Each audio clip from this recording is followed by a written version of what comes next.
Hello and welcome to Western Perspective. I'm Nelson Liu. How do you combine science and creativity with young people who love to write? Well, this year's Quantum Words Perth Festival has done just that, aiming to gather and inspire outstanding scientists, thinkers and creators in Australia and around the world. This year's event has brought in a special guest, New York-based rap artist and playwright Baba Brinkman, best known for his Rap Guy's science-based hip-hop albums and theatre shows. Ivan Leung spoke with him. Science, climate change, young people, rap music. How on earth do you combine all of those in one place? Well, combining rap music and young people is not hard because they already love it. And it's the music of the youth, which it was when I was a kid too. I'm 41. And when I got into rap at 10 or 11, it was all the kids cared about. And my parents were like, it's a fad. It'll be like the hula hoop. It'll die out. And it's sure been a genre with staying power. So when I got into it as a teen, I was like, I want to be good at rap. I have so much fun with it. I want to perform. I signed up for talent shows and open mics and freestyle battles. And then at a certain point after a few years, I was like, what should I do with this? You know, what's the story that's worth telling? And I'm not hood. You know, I don't have a hard upbringing. I'm sort of middle-class white Canadian, and those aren't always the most interesting stories to hear about. But I love the wordplay and the poetry, so at a certain point I was like, science is the best story to tell. In order to do this, you must be a big kid at heart somewhat. Yes, absolutely. And for me, it's a big part of his playfulness, like making people laugh, making them have fun, having them like throw their hands up and then redefine the thing they were throwing their hands up for. So it's kind of like a prank. I kind of subvert the hip hop genre, but I also love the hip hop genre. I grew up hip hop, and then I was like, how can I put this A towards science communication and B, make it like a theatrical experience where it's in a dramatic context. I'm not just me, I'm playing characters. You've just performed and you went out there to sign autographs and talk to young people who really enjoy your show. What do you make of their experiences? They were telling me, well, they were mostly asking me questions, but they gave me great feedback, like, you know, we really enjoyed the performance, and how did you get into this, and what artists do you like? And I think people have a hard time getting their heads around how you get to here where I'm at, you know, just this is what I do for a living, and it's about science, and it's, you know, it's rap, and how does that all fit together? So that's mainly what they're similar questions as what you were asking.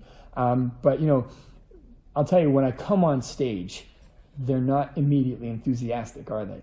A lot of young people are like, this guy's not going to be a rapper. You know, I don't look like I'm likely to be able to spit. And then once I start rapping, they're like, oh, damn, where did that come from? Especially the freestyle, right? So if you're improvising rhymes, I don't care how cool you think you are, you better be able to do that, or you suddenly have to recognize the skills behind it.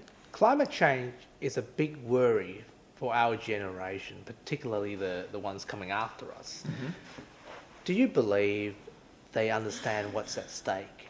I hope so, because I do feel like they understand the stakes better than anyone else, but they're also very frustrated. And that's even just what some of the kids were telling me a few minutes ago. What can we do? And one young person was like, you know, I watch a lot of YouTube channels, and there's this new initiative where Team Tree, where you donate and then it ends up getting trees planted. And I think a lot of that is driven by this feeling of like, we can't vote yet, we don't have jobs yet, we care, but we need a channel. And I think this whole Greta Thunberg Fridays for Future movement is really finding a way to channel that energy and that concern in a productive way. I totally applaud it. And you know, it's a tricky one because the people with the levers of power are the ones that can do the most about climate change, but they need to be told that they're not going to get away with business as usual anymore. And that's really where young people can have that voice. And hopefully seeing my show makes them care. Do you believe that they have a conviction of change? I think pushing for change requires conviction.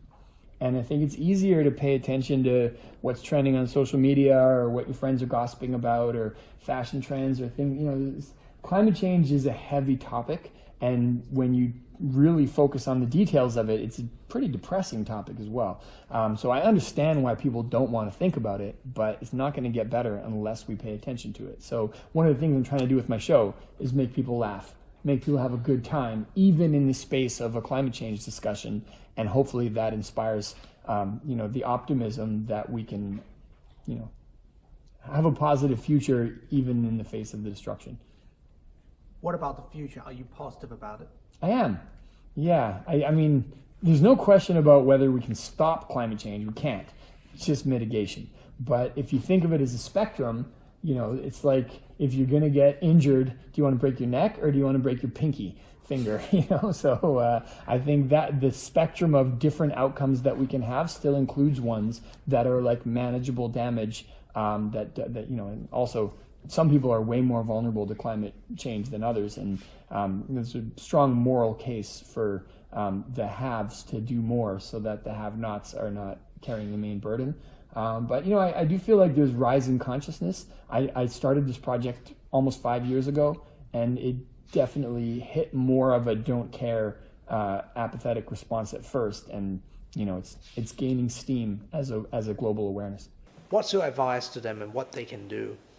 Well, I think one of the things they're doing that's very smart is not planting a flag in specific policies and having it be about you know, the overall emissions policy has to conform with the IPCC AR5 and the net zero emissions that will keep us to 1.5 degrees. However those policies are put together, you know, when Greta at the UN was like, you know, you can't just go shopping for solutions. You have to have the bottom line be the global emissions picture. That's really what I push in my show as well. And you know, when people say we need to do more of this or we need to do more of that, I'm like, yep, all of the above, but don't lose sight of the specific like geophysics target that we're talking about here. Because the problem is like, climate change becomes a social status game. Look at me, I'm doing more than you are, and people lose sight of the actual accounting of it. So before we wrap this up, let me ask you this. What is their favorite song? For the kids? Yes. Yeah, well, the show that I just did, I do a track where I'm rapping in the voice of Elon Musk.